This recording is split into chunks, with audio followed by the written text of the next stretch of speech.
Hi, friends, and welcome to the RobCast. This is episode 116, and it's called Wisdom Part 1, Meet Your Sister. And what I want to do in the next episodes, actually I have no idea how long it's going to take, is I want to introduce you to the ancient wisdom tradition.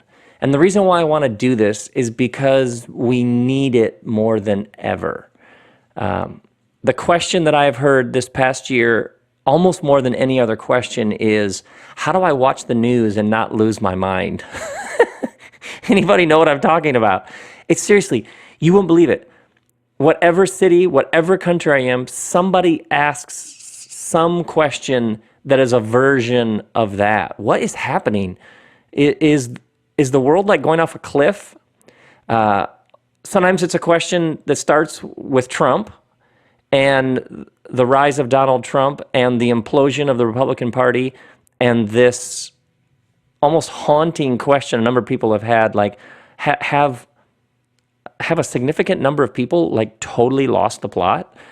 And then from there, violence, from mass shootings to the war in Syria, to ISIS, to unarmed young men being shot down, sometimes in broad daylight by police, to police being killed by snipers. This sense that we are seeing more images of violence than ever. For some, the question has a money angle to it. Like, is the whole thing rigged? Is it a game? Are there a few elites at the very top with an incredible amount of money, and they've literally thrown the game in their favor while more and more people struggle just to pay rent and find a job? So it's violence, it's politics, it's money. And then what I've picked up on again and again, well, I'll tell you what happened to me the other day. My son was sick, and so I went to the pharmacy to get his medicine. And when I go in the front door, there's like this long row of magazines that you have to walk through to get into the store.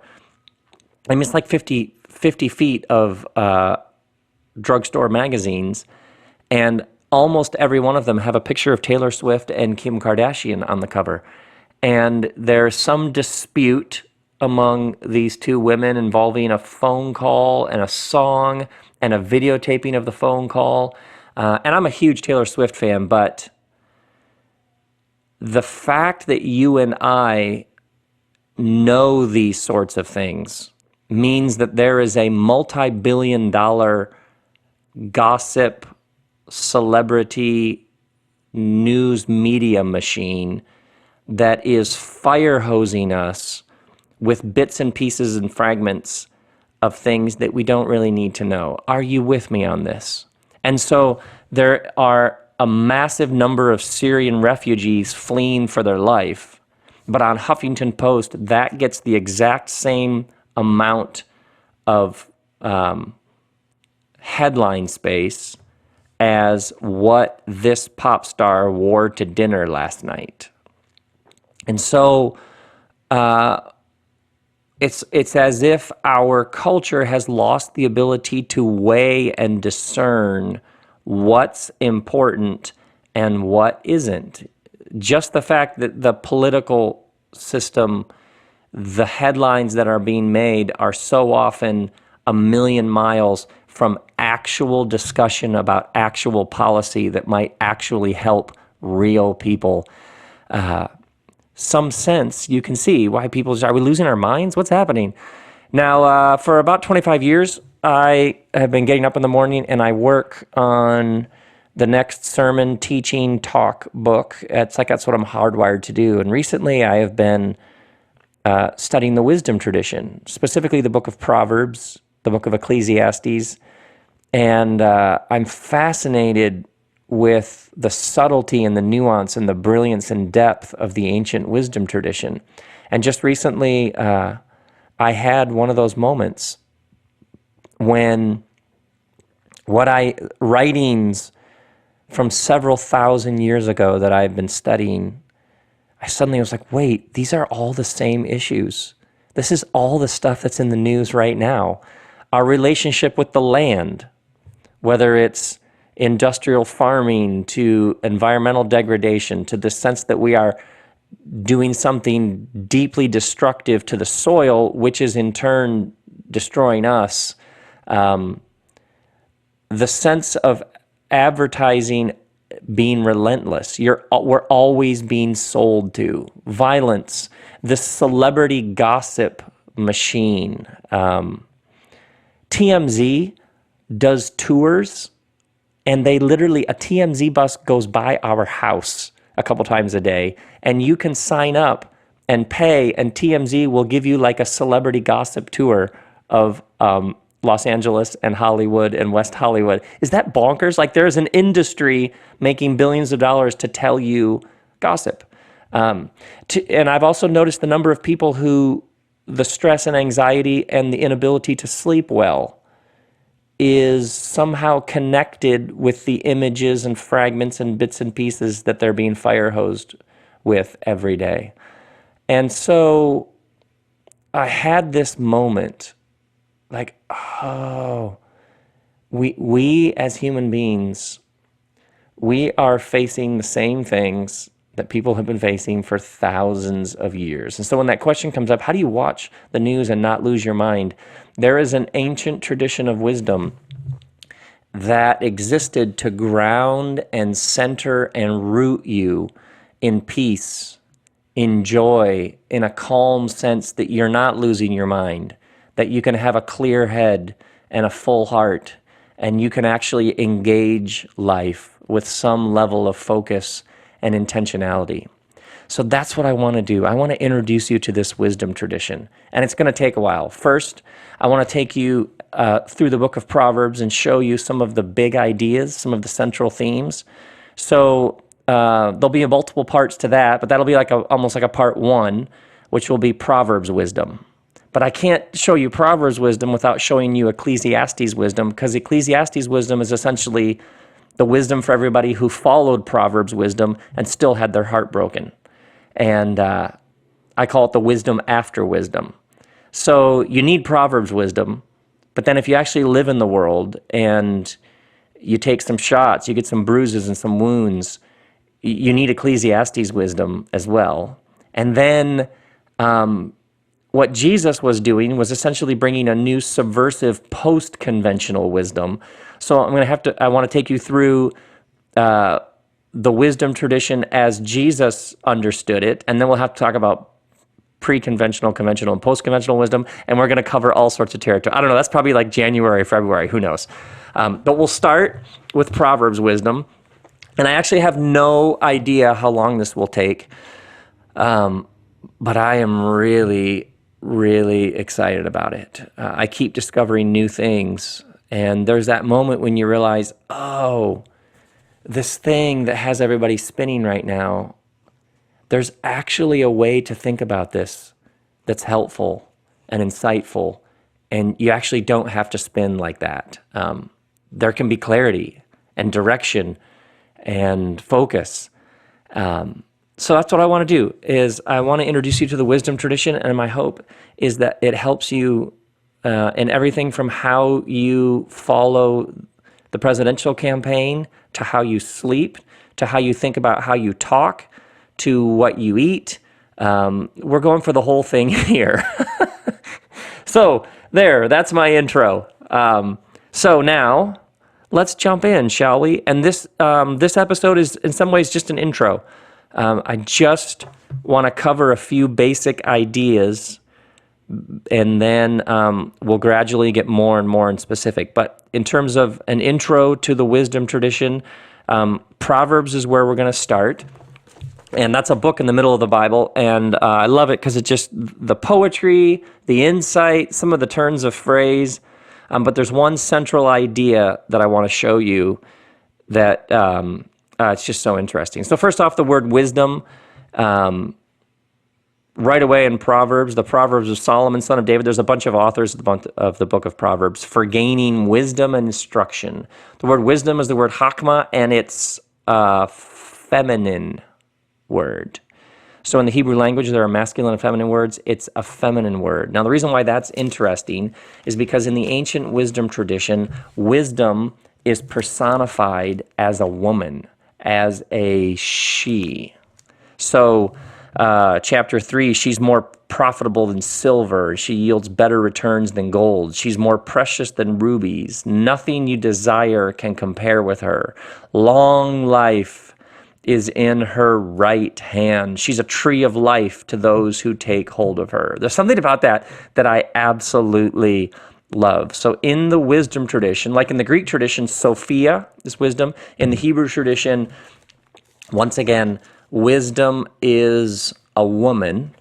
And wisdom was understood. When they talked about wisdom being present since the beginning of the world. By wisdom, the Lord laid the earth's foundations. By understanding, he set the heavens in place. So when in the ancient wisdom tradition, they talked about wisdom, they weren't talking about just really smart people who got good SAT scores. They were talking about aligning yourself at the deepest levels of your being with something that's been present in creation the whole time. By knowledge, the deeps were divided and the clouds let drop the dew. So you'll often notice that wisdom and knowledge are paired together. And oftentimes wisdom is also linked with grace. So don't let wisdom and understanding out of your sight. There'll be life for you, an ornament to grace your neck. So the deeper you go into the wisdom tradition, the more you're in the flow of this wisdom that has been present in creation from the very beginning, the more there's a grace to your life. I know, isn't that good? And then I love this. At different sections in Proverbs, wisdom speaks up, she speaks out, and she says she raises her voice to all humankind. So in the wisdom tradition, it was never about one particular religion. It was always about wisdom calling out to all of humankind. You who are simple gain prudence. We're going to talk about prudence in another episode, because when you see what they meant by this word prudence, which for us is kind of an uptight, like prudent, ugh. But when you see what the word means and what they meant, so good. Like chapter 8, I, wisdom, I possess knowledge and discretion. And then she goes on, the Lord brought me forth as the first of the Lord's works, before his deeds of old. I was formed long ages ago at the very beginning when the world came to be. When there were no oceans, I was given birth. When there were no springs abounding with water. Before the mountains were settled in place, before the hills, I was given birth. So I love this idea in the wisdom tradition, because the way that our world works is there's a news cycle, right? Like things come and then they go. Things are in, then they're out. Things are in fashion, then they're gone because there's a new thing on the rack at the store. And so we live in a world that just goes faster and faster and faster and faster. And when you enter into the wisdom tradition, it's the other impulse. It's not what is the thing of the moment, what is the BuzzFeed that I have to catch right now. It is what has been true the whole time. What has been here the whole time? What is baked into how the whole thing works? So when we talk about wisdom, we are talking about your ability to spot in whatever it is that's coming at you, that's chattering, that's clanging, that's telling you, I am of the moment.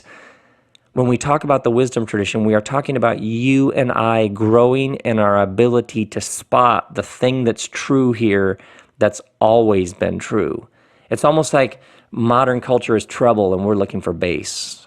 Are you with me now?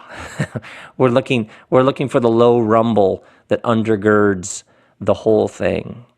And then there's this great line when wisdom, she speaks up and she says, I was filled with delight day after day, rejoicing always in the divine presence, rejoicing in God's whole world, and delighting in humankind. So when you read the wisdom tradition, In the ancient wisdom tradition, beginning in Proverbs, wisdom is personified as a woman. And she's personified as a woman who's for human beings. She wants human beings to thrive. She wants to help. She wants to show us how to live. And what I love is she's filled with joy. And she talks about the world as a place of joy. So in the ancient wisdom tradition, and this was an ancient violent world with a very strong tribal consciousness, right? Like you build up your tribe in order to protect your tribe and slaughter other tribes. But in a primitive, barbaric world, an ancient wisdom tradition arose that understood wisdom to be a woman who's calling out to all of humanity, who's insisting that you can have joy, that you can have a good life, that you can sleep well. We'll get to that in a minute. That you can sleep well at night. I love chapter 1 of Proverbs. Out in the open, wisdom calls aloud. She raises her voice in the public square. On top of the wall, she cries out. At the city gate, she makes her speech. The reason why I love the she calls aloud is it's the Hebrew word tarona. By the way, a great name if you're having a daughter, Tarona. T-A-R-O-N-N-A-H, Tarona. That means to give a ringing cry. It's from the word Ranin or Ronin, which means joy. So when it says that wisdom comes and she calls aloud, they understood wisdom to be shouting for joy, to be crying out. She's so full of joy, it's overflowing, and she's inviting everybody into her joy. So the reason why I called this wisdom part 1, because I know in our world, wisdom is like, oh, please, wisdom. No, in the ancient tradition, wisdom is joy. Wisdom is electric. Wisdom is singing. Wisdom is dancing. Wisdom is calling to all of humanity and insisting that whatever it is that you are seeing, there is a joy to be had, a divine presence in all of creation. And then, and this is great, she also has some serious sass. She has some attitude. She will mock you. Now, in Proverbs, there are these very stock characters. There's the wise one, there is the fool. There is the righteous, there is the wicked. There is the prudent, and we're gonna do some work on that word, because when you see how the subtlety and nuance of the word, there is the prudent, and then there is the simple. And so what the Proverbs writer does is create these sort of stock categories of righteous, evil, good, wicked. The wisdom writer speaks in this situation, here's the right thing to do. In this situation, here's the destructive thing to do. And so you'll notice these sort of stock characters. But one of the things wisdom does is she goes off right away in chapter 1, and she mocks you if you ignore her. I, in turn, will laugh when disaster strikes you. I will mock when calamity overtakes you. So in the wisdom tradition, wisdom is a woman, and she's crying out to all of humanity. She's singing for joy, inviting you. She's essentially inviting you to line yourself up with the deepest truths of the universe. And she keeps insisting that she's all around you, calling to you all the time, and that if you ignore her, and if you disregard her, and if you spurn her, then all sorts of terrible things will come your way, and she will mock you. So there are all these lines about the simple, and wisdom has disdain for the simple. And the simple is a category of person who isn't hungry, they're kind of, we would say, clueless, but not even clueless. It's like almost like tone deaf to wisdom. And she just says those who are simple, they hate knowledge, they have no reverence, they will not accept advice, they spurned my rebuke, and so they will eat the fruit of their ways. So wisdom is this joyous woman, but she also has some attitude. She's badass. You know what I'm saying? Wisdom has like this badass, I will keep singing and shouting and helping you, but if you reject me, you will have to live with the fruit of your ways, essentially, is how it's put again and again and again. So, a couple thoughts, and once again, we're just doing an intro here, just get you warmed up for where we're going to head with this. A couple things. First, there's no ceiling on wisdom. For many of us, we took the ACTs and the SATs when we graduated from high school, so we know about measuring intellect. We have IQ tests. Engineers at Google. I was speaking at Google recently, and one of the engineers was telling me about when you get a job there, the interview process and how they find out your coding and computer engineering expertise, like how they figure out how much knowledge that you have. There's a ceiling on some of that. I am more math challenged. I would literally compete against anybody you know at being bad at math, because I will literally tap out so early when it comes to numbers. My brain goes bonkers. I get sweaty, like the back of my neck gets all warm. Like if I get too many numbers in front of me, or if it gets slightly too complicated, I just lose it. So there's like a ceiling on IQ. There's a ceiling on certain kinds of intelligence, but not with wisdom. Do you realize my brain can only do so much, but with wisdom, man, there's no limit. There's no limit. So if you hear the word wisdom and you're like, well, yeah, I didn't do that well in school, we're not talking about IQ. We're not talking about brains. We're talking about something else. Proverbs chapter 2, it says, wisdom will enter your heart. So in the ancient tradition, they understood a person to be a far more integrated reality. In the modern world, for many people, we're just a collection of parts. We're a body, and inside the body, there's these different things like a brain. So you'll literally have people saying, oh, so-and-so's really smart. And you'll say, what do you mean by that? And they'll say, oh, they went to a good school, or they got good grades, as if that's the mark of intelligence.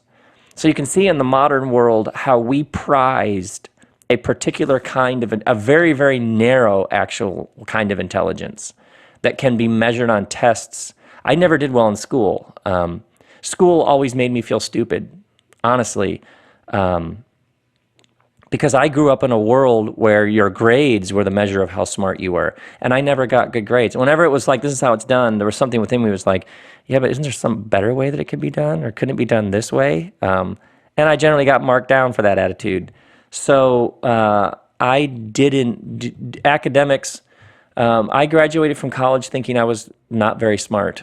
And in high school and college especially, it made me feel like I was quite stupid, to be honest with you.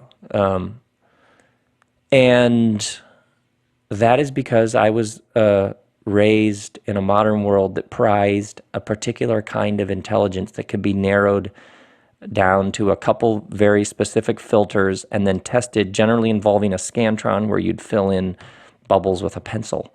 When we talk about wisdom, we're talking about something else. So in the ancient tradition, wisdom talks about entering your heart.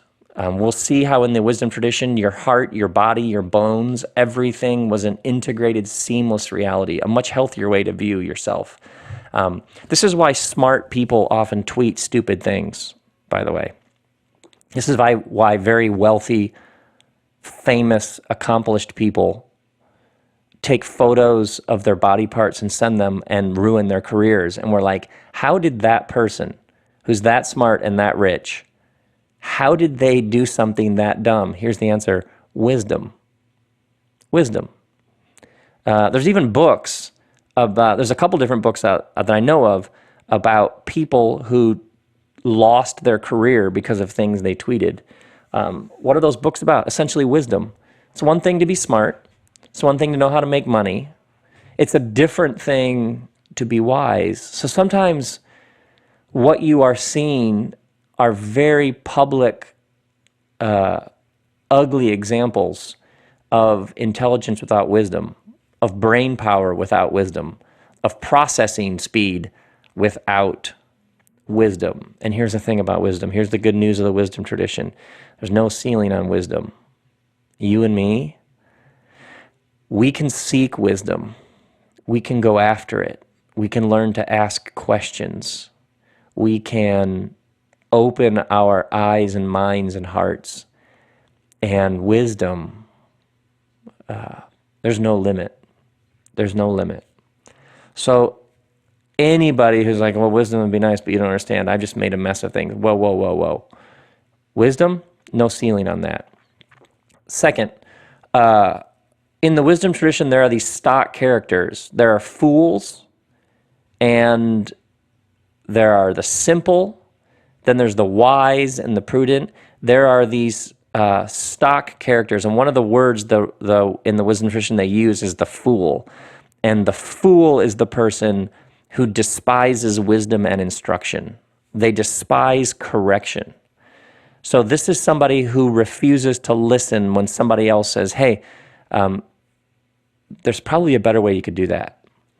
And at their heart, the fool isn't a student. The fool isn't hungry. The fool isn't thirsty.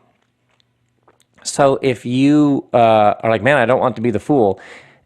If you have some sense like, I want to know more, I want to understand more, I want the eyes of my heart to be enlightened, great line from the New Testament, then you have nothing to worry about. The moment you're like, yeah, please, I want to learn this, someone teach me, that is the clearest indication that you aren't in those categories, because that's all that's required. In the wisdom tradition, over and over again, what you find is the person who's like, yeah, I'm open. Yes, I'm teachable. Yeah, please, somebody instruct me. Yes, what can I learn from that? Yes, help me understand that better. You're in. That's all it is. It's literally that straightforward again and again and again. And the reason why I say that is because you and I'm sure you're like me, you know people who aren't hungry. They aren't thirsty. They don't have any questions. They don't seem to be woke. They don't seem to be awake. They're fine. And any correction that does come their way, they bristle, they get easily offended. That's the fool.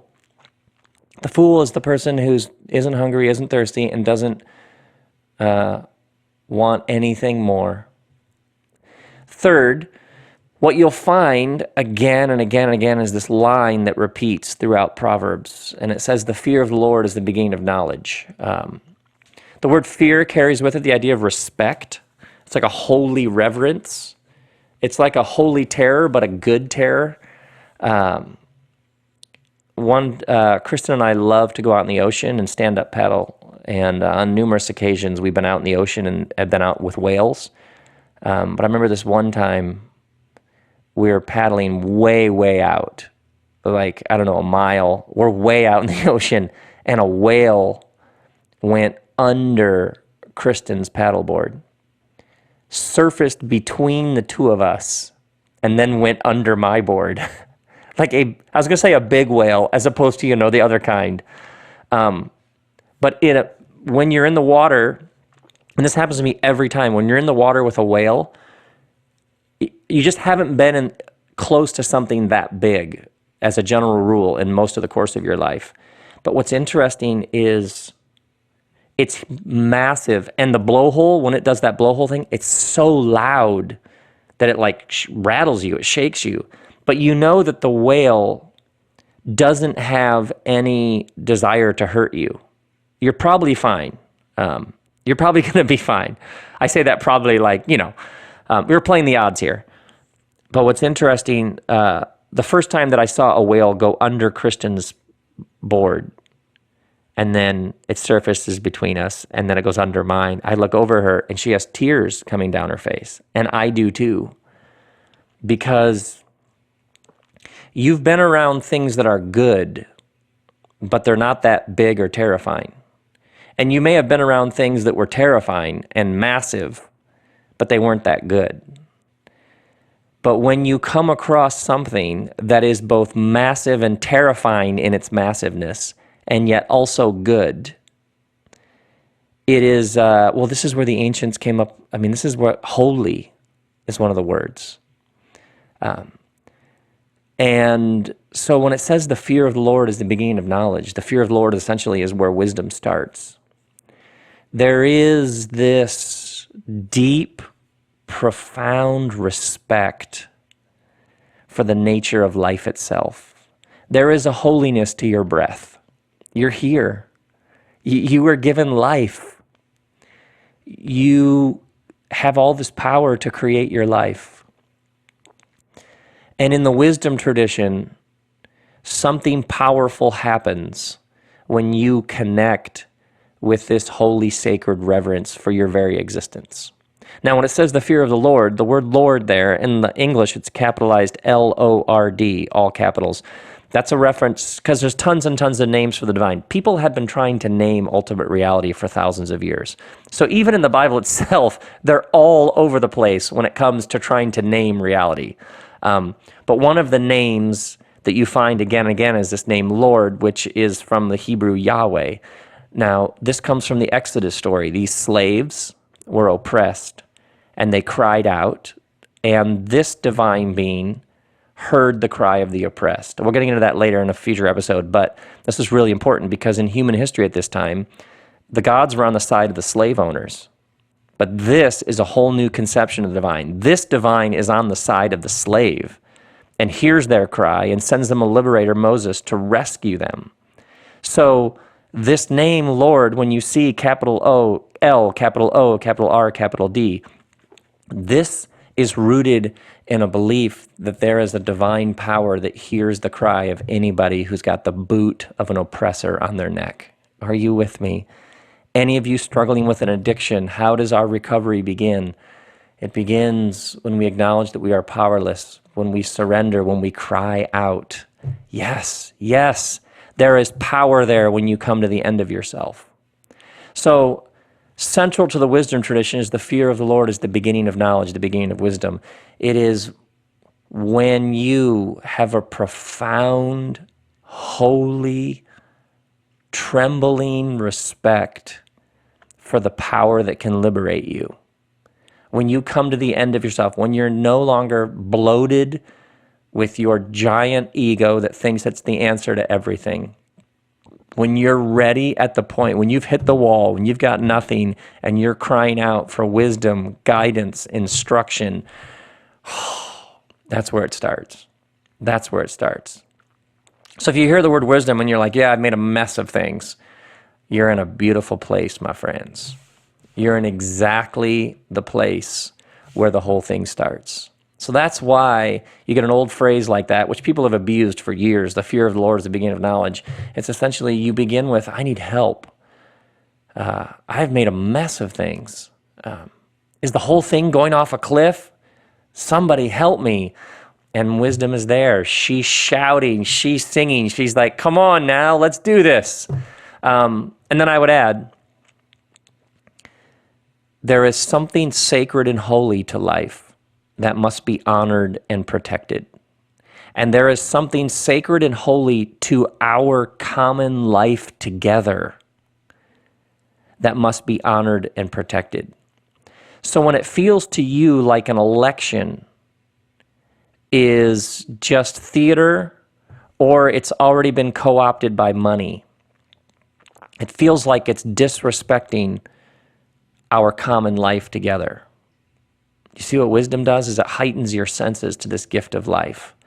How we live together, how we educate our kids, how we take care of the poor. There are 66,000 homeless in Los Angeles. We are sick. There is something wrong with our communal life together. The answer is not more bombs. There is something going on here that matters and we need help. When you find yourself with those sorts of impulses, yes, of course, there is something sacred and holy to life that must be honored and protected, and it's worth it to honor and protect it, and that's where wisdom begins. Come on. Oh, so good. And those of you who I learned in England are doing this drinking game, there it is. So good. Your first drink. I wanted you to be sober for the first 34 minutes of this podcast. And then fourth, You'll notice as we work our way through the wisdom tradition, words like instruction, restraint, discipline, correcting, understanding, insight, prudence, knowledge, discretion. These are not sexy words, let's be honest, right? Go into a club with your friends and be like, dude, prudence, I'm in the house, right? You know what I'm saying? Do some tweets about discretion. Yeah. Show up and be like, you know what? I'm just all about insight, understanding, discipline, and correction. Not the sexiest words. Would you agree? These are essentially counterculture values right now. Because for many people, what's happened is the thing is moving so fast that that's where you end up living. What can be obtained right now in this moment? But everything that matters in your life involves some element of playing the long game. You want to have a significant relationship, you want to be married, you want a partner, maybe you want to have a home and some kids. That's a long game. How are you going to live with somebody and not just tear each other to shreds for 5, 10, 15, 20, 50 years? That's playing the long game. Do you want work that's meaningful? Do you want to wake up in the morning with some sense that you have a craft that you're working, that you've been doing it for a while, and there's a joy in this thing that you're here to do? That's the long game. That's going to take a while. If you're going to do it for the money, that'll wear out pretty quickly. But if you're going to do it because you want to wake up 25 years from now and think, I can't believe I get to do a bunch of podcasts about wisdom, then you align yourself in a very different way. And that is going to require insight and discipline and discretion and knowledge. So when we talk about the wisdom tradition, I am fully aware that we are talking about the least sexy words. But these are also the words that help you become the kind of person who has the kind of life that everybody is trying to get, which is you have meaningful relationships with some history to them. You're getting to do work in the world that means something. You're sleeping well at night because your conscience is clear. Yes. So we will probably do an entire episode on discipline. And it's not because we're trying to kill the joy. It's because we're going after the joy. And what you realize in the wisdom tradition is to have the joy, to have the sense of wonder and awe about your own existence, means you're not just caught up in whatever the latest Instagram is. You don't have to spin.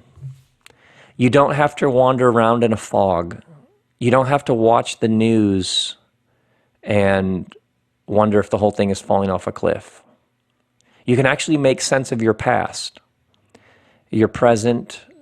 You can even begin to identify certain patterns in the world, because the thing that's happening now that's confusing everybody, it's actually happened before.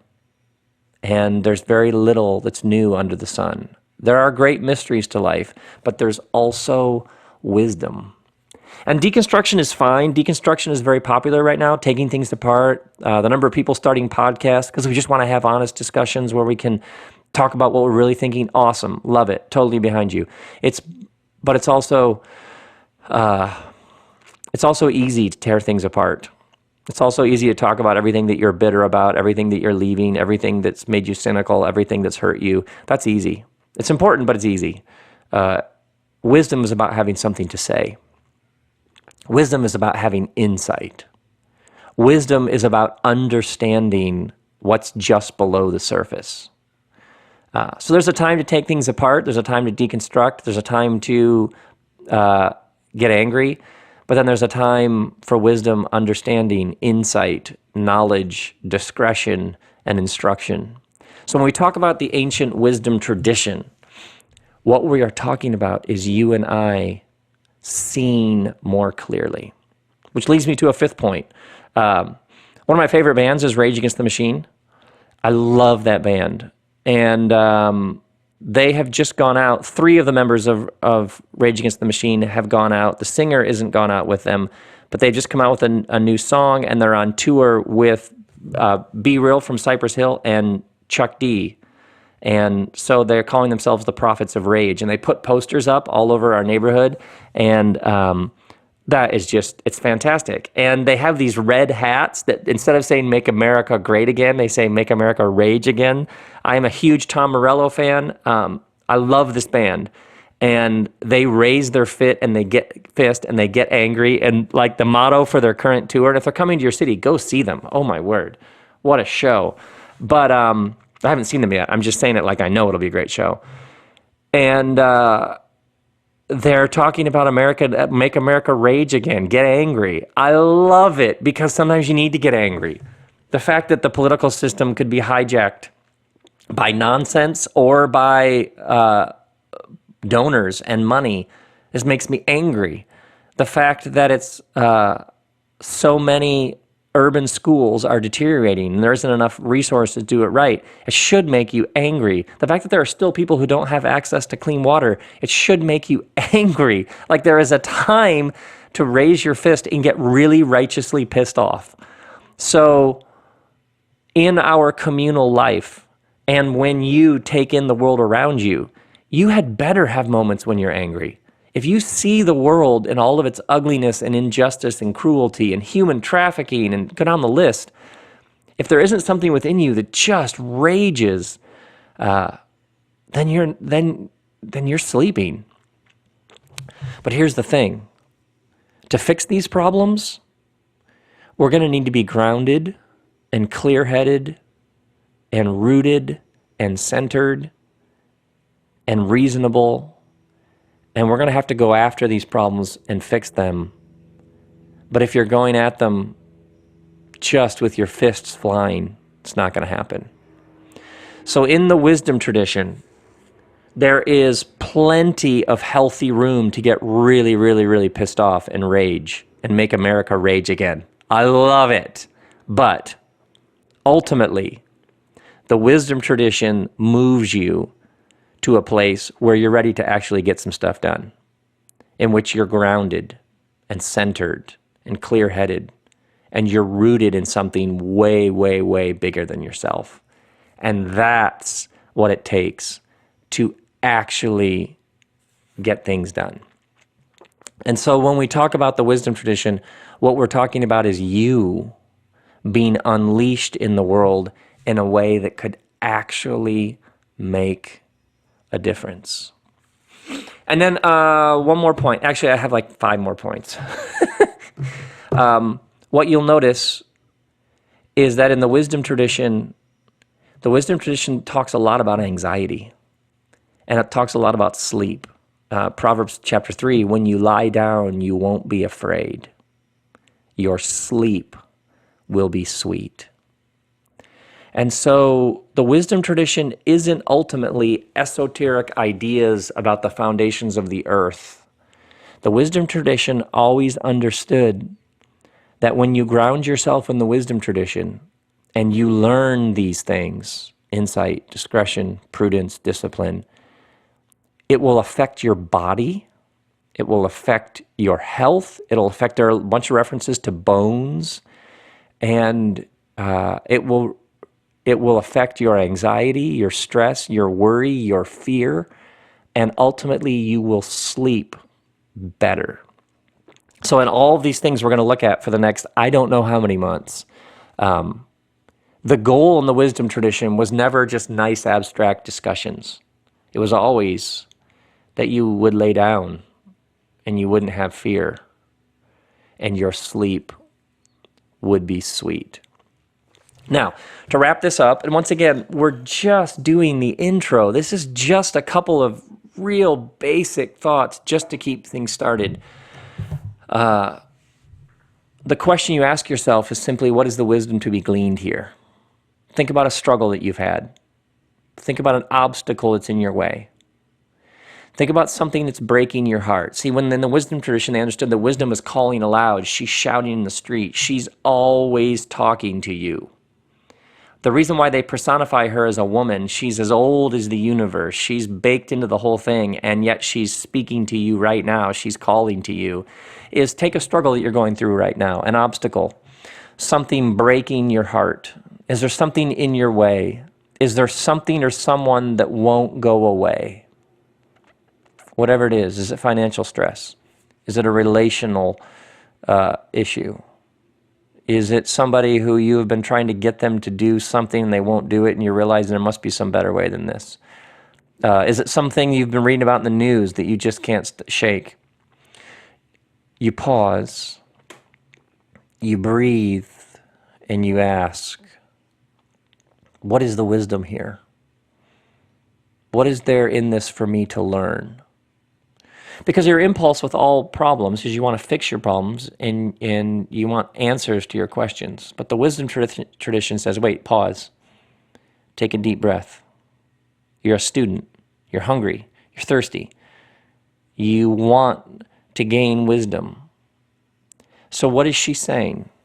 What is the wisdom here? What is she teaching me?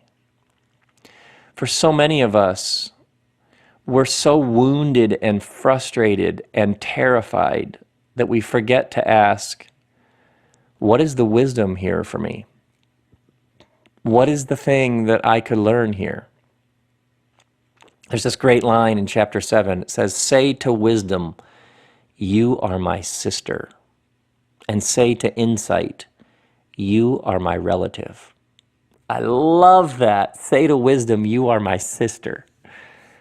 So say to the very foundations of the universe, say to the insight and intelligence that's been birthed with creation itself, say to wisdom, you are my sister. In some ways, I get to go around and tell people stories about a mess I've made of things. And then I tell people what I learned about it.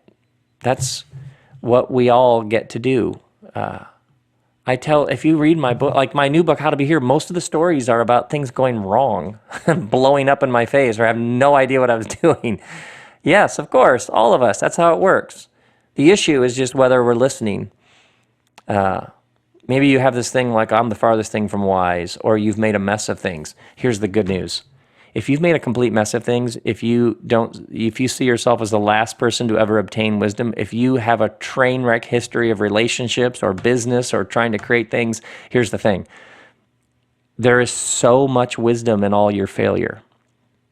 What do you mean by your failure? How did you make a mess of it? How would you do it differently? What is the lesson in there? If your kids heard you tell that story about that horrible thing that you were a part of, and you were telling them the story, what is the conclusion to the story? What would you say to your kids? So kids, do this or don't do this. See, it's all right there. And the more your life has been a train wreck, first off, the better stories you're going to have. But she's right there. She's your sister. All that wisdom, it's right there. And you can grow in it, and you can open yourself to it, and you can learn from it. Chapter 4 of the book of Proverbs, the way of the wicked is like deep darkness. They do not know what makes them stumble. And that's the beauty of the wisdom tradition, is you can learn what it is that makes you stumble, and you can grow in this. And then when you interact with people and you do your work and you're with your friends or family, or you're watching the news, you don't have to be thrown all around in the darkness, because you know a little bit more than you did yesterday. Yeah. Say to wisdom, you are my sister. So that is an intro to this wisdom series. And for those of you who are up for this, I am so thrilled that we're going to go to all sorts of places. I'm can't wait to see where it takes me. And there we go. That is part 1, wisdom, and meet your sister. And then we will continue on with part 2 a week from now. Grace and peace, my friends.